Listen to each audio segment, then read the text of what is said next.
মাননীয় মুখ্যমন্ত্ৰী হিমন্ত বিশ্ব শৰ্মা ডাঙৰীয়াৰ নেতৃত্বত অসম কোনফালে গৈছে ধৰিবলৈকে টান হৈছে। আজি দুদিনমান অসমখন সাম্প্ৰদায়িকতাৰ নামত উত্তাল হৈ আছে। ধুবুৰীত গৰু মূৰ ৰখা বুলি হিন্দু প্ৰধান অঞ্চলত ৰখা বুলি এটা গুজবৰ পাছতেই ধুবুৰীত শ্বুট এট ছাইট অৰ্ডাৰ দিব লগা হৈছে।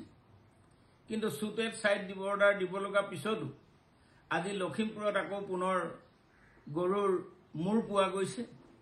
এইখিনিলৈকে পুলিচ আৰু গৃহ বিভাগৰ ব্যৰ্থতাটো আমি সম্পূৰ্ণৰূপে ধৰিব পাৰিছোঁ। কিন্তু আমি ৰাইজৰ দলৰ এজন প্ৰতিনিধি হিচাপে আমি বৰ উদ্বিগ্নতাৰে লক্ষ্য কৰিছোঁ। আজি সামাজিক মাধ্যমত আমি এটা বস্তু দেখিবলৈ পালোঁ, মুখ্যমন্ত্ৰী ডাঙৰীয়াই কৈছে যে গৰু মাংস যদি কোনোবাই ৰাখিছে তেতিয়াহ'লে গাহৰি মাংসও ৰাখি থৈ আহিব লাগে। এজন মুখ্যমন্ত্ৰীৰ মুখত এনে কথা শোভা পায় জানো? তাৰমানে মুখ্যমন্ত্ৰী ডাঙৰীয়াই ৰাজ্যখন চলোৱাতকৈ গৃহ বিভাগ চলোৱাতকৈ গৃহ বিভাগৰ প্ৰেজেন্সৰ কাৰণে যে এনেধৰণৰ কথা ক'ব লগা হৈছে, এই কথাষাৰ কিন্তু আমি ৰাইজৰ দলৰ এজন প্ৰতিনিধি হিচাপে আমি সম্পূৰ্ণৰূপে প্ৰতিবাদ কৰিছোঁ। অসমৰ মুখ্যমন্ত্ৰীজন অসমৰ অভিভাৱক। অসমৰ মুখ্যমন্ত্ৰীজনে অসমত সাম্প্ৰদায়িকতাক উচতনি বা ইন্ধন যোগাব নোৱাৰে।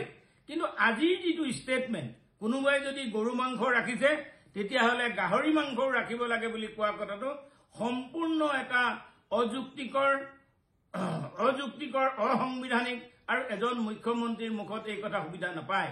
কাৰণ মুখ্যমন্ত্ৰীয়ে যেতিয়া ভাৰতবৰ্ষৰ সংবিধানৰ শপত খায়, যেতিয়া ওথ লৈছিলে, সকলোকে নিৰাপত্তা দিয়া, সকলোৰে কাৰণে কাম কৰা বা বিজেপি দলৰ যিটো ফৰ্মুলা সবকা সাথ সবকা বিকাশ সবকা বিশ্বাস, এই মুখ্যমন্ত্ৰী ডাঙৰীয়াই বিজেপি দলৰ প্ৰধানমন্ত্ৰী ডাঙৰীয়াই কোৱা যিটো মূল মন্ত্ৰ সবকা সাথ সবকা বিকাশ সবকা বিশ্বাস, এই সকলো পৰিপন্থী কাম কৰিছে।